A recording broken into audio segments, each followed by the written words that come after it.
NATO leaders are set to toughen their message on China. The Western alliance is expected to brand Beijing a security risk as it meets the new US president for the first time. China's military build-up, growing influence and coercive behavior also poses some challenges to our security, and we need to address them together as an alliance. The summit's final communiqué is expected to lay out a clear position on China.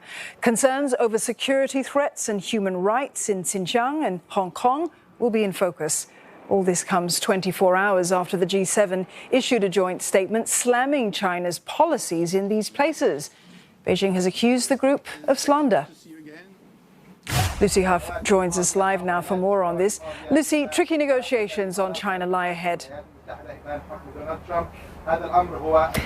That's right. I mean, we are expecting, as you say, an updated message on China, a strategy in that final communique after a meeting of 30 allied leaders from the NATO alliance. Jens Stoltenberg, as he made his way into this meeting, said that there was no need for a new Cold War with China. But after decades of being focused on Russia, NATO is now reconsidering what security threats might exist from Beijing, be it in cybersecurity or elsewhere. So we are expecting to see some tougher language. This is not about perceiving Beijing as a threat in the same way that we have seen the activities of Russia described, with Jens Stoltenberg saying relations with Russia were at their lowest ebb. But instead, this is about recognizing the areas with which NATO can cooperate with China, such as on climate change, but also some areas where NATO needs to boost its defense capabilities and to boost its areas of research, be that artificial intelligence, cybersecurity, and other areas as well.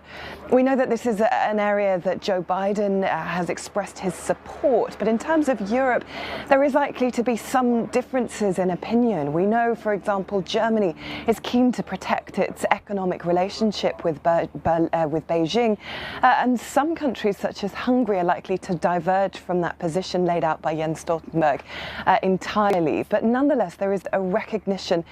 Jens Stoltenberg interestingly said that this is not about NATO going to Europe. This is about China. This is not about NATO going to China, but rather China coming closer and closer to Europe, be it in terms of cyber terrorism, in terms of shared priorities in Africa, in the Arctic, and that's an operation that NATO needs to recognise.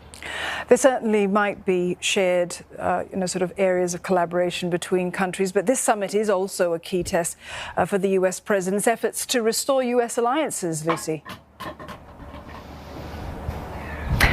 That's right. I mean, even the very presence of Joe Biden instead of Donald Trump is likely to be a big source of relief to NATO allies who've had 4 very, very difficult years under President Trump's leadership. Of course, he described the NATO alliance as obsolete. He repeatedly threatened to withdraw the United States. He criticized heavily other countries for their failure to share the burden in terms of the common budget. So there will definitely be a different tone here. There will be much more of a sense of a shared agenda with a different strategy laid out when it comes to Russia, with whom we know Joe Biden is due to hold talks with President Putin on Wednesday. Certainly today's discussions will inform those talks.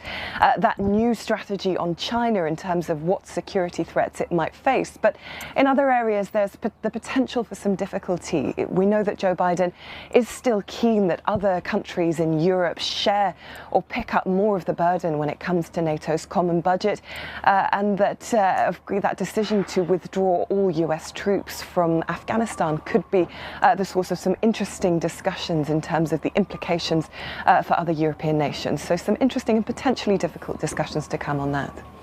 Lucy, thank you. Lucy Huff there in Brussels.